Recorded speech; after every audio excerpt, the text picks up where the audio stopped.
Avete presente una fenice che rinasce dalle proprie ceneri? Ecco, è un paragone perfettamente calzante col personaggio di oggi. Oggi vi parlo di Robert Downey Jr. Robert Downey Jr. nasce a New York il 4 aprile 1965 da Robert Downey Sr. e Elsie Hanford, papà regista e mamma attrice. Cioè, praticamente invece che sotto un cavolo è nato sotto una macchina da presa. Ma prima di andare avanti, non dimenticatevi di iscrivervi al nostro canale, cliccare sulla campanella per rimanere sempre aggiornati sui nostri nuovi video e condividerli sui vostri social. A proposito di social, iscrivetevi ai canali Facebook e Instagram di Fuoririga, così da rimanere sempre aggiornati su tutte le nostre nuove iniziative. Ma torniamo al nostro eroe. Ha soli 5 anni il suo debutto nel mondo del cinema, con un ruolo nel film Pound, diretto dal padre. Con il papà, Robert però ha un rapporto molto complicato. E a dire il vero siamo stati anche abbastanza buoni, a dire così. Probabilmente conoscete tutti i problemi di droga del nostro amato Robert. Forse quello che però la maggior parte di voi non sa è che fu proprio il padre che all'età di 8 anni lo spinse a fumare marijuana, perché secondo lui era l'unico modo che avesse per dimostrare di volergli bene. A 10 anni si trasferisce con la famiglia a Londra, dove inizia a studiare danza classica. Già, lo so, non ve lo immaginate a ballare, ma è proprio così. Quando i genitori divorziarono nel 1978 si trasferì inizialmente con il padre a Los Angeles, poi cambiò idea, mollò il liceo e tornò a vivere a New York con la madre. La carriera di Robert Downey Jr. inizia nel 1983 a teatro, poi nel 1985 l'esordio in TV al Saturday Night Live, ma colleziona una serie di recensioni negative e l'esperienza finisce lì. Ecco, anche voi, quando qualcosa vi va storto, non abbattetevi. La vita di Robert in questo caso è davvero un grande insegnamento. Nel 1987 i primi ruoli da protagonista. Prima nel film Ehi, ci stai? Poi in Al di là di tutti i limiti, il vero trampolino di lancio per il nostro supereroe. Infatti nel 1992 gli venne affidato il ruolo di Charlie Chaplin nel film biografico Charlot. Ora, se non lo avete mai visto, per favore vi consiglio di recuperare il tempo perduto. Robert si preparò in maniera maniacale per interpretare questa parte. Lui non si infilò semplicemente nei panni di Chaplin, lui diventò Chaplin.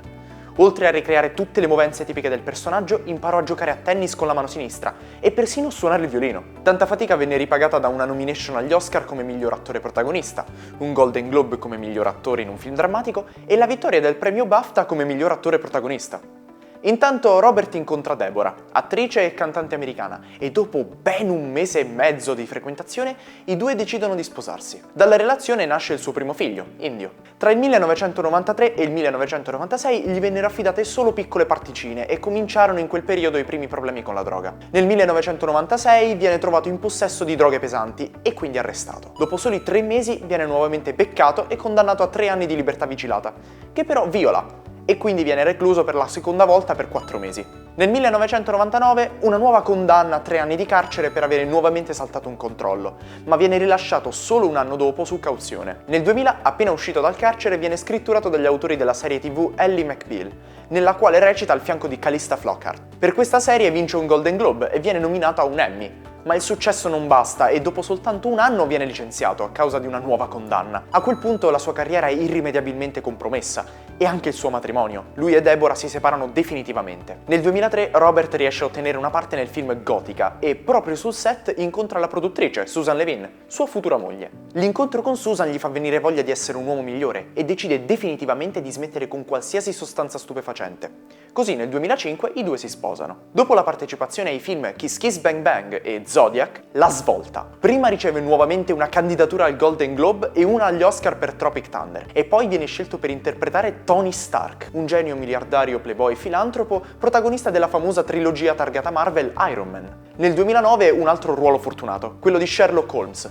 per il quale vince anche un altro Golden Globe. Ma per Robert, a.k.a. Tony Stark, a.k.a. Iron Man, non è che l'inizio. All'uscita del primo film, infatti, Robert aveva già firmato una collaborazione con la Marvel per numerosi altri film.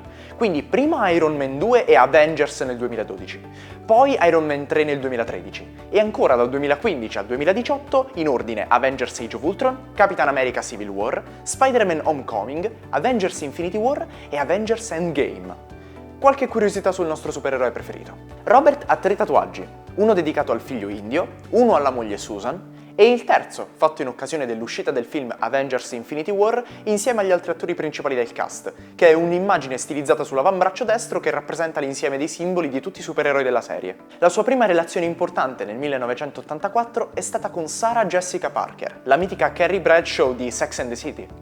Ovviamente finita poi a causa dei problemi dell'attore con la droga. Ricordate il suo flop al Saturday Night Live? Ecco, a causa di quella partecipazione la rivista Rolling Stone lo ha definito il peggior membro del cast di sempre. oltre. Dopo i suoi svariati problemi con la legge, molti produttori di Hollywood lo consideravano troppo rischioso. Sapete chi fu l'unico a garantire per lui? Mel Gibson, che pagò la cauzione che gli permise di partecipare al film The Singing Detective. Non uno, non due, ma per ben 3 anni di fila, Robert Downey Jr. è stato l'attore più pagato di Hollywood. Ed è anche la terza star con il maggior incasso al botteghino di tutti i tempi, dietro solo a Harrison Ford e Samuel L. Jackson. Robert Downey Jr. inoltre è un grande amico di molti suoi colleghi, dal cast di Avengers ai divi del calibro di Johnny Depp.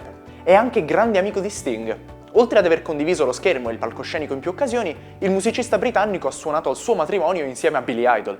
Nei primi anni del 2000 Robert ha anche tentato la carriera musicale, pubblicando un suo album di inediti dal titolo The Futurist. Visto il mancato successo dell'attore, ha deciso poi di lasciar perdere. Peccato però, una bella voce. Il buon Robert è noto anche per alcuni ruoli mancati. Fra gli anni 80 e 90 era stato preso in considerazione per Batman, Edward Mani di Forbice e Top Gun. I ruoli sono poi andati rispettivamente a Michael Keaton, Johnny Depp e Tom Cruise. Il profilo Instagram di Robert Downey Jr. ha attualmente più di 55 milioni di follower ed è molto attivo sui social. Tra i post più famosi ci sono sicuramente quelli che lo riguardano insieme agli altri Avengers, mentre si fanno magari il tatuaggio di cui parlavamo prima. Una carriera e una vita personale vissuta sotto i riflettori, tra costanti alti e bassi, una delle più grandi storie di successo e di rinascita di Hollywood, nonché uno degli attori più apprezzati e pagati degli ultimi anni. Prima di salutarvi, vi ricordo nuovamente di iscrivervi al nostro canale, cliccare sulla campanella così da rimanere aggiornati sui nostri prossimi video e mettere mi piace. E noi ci sentiamo alla prossima!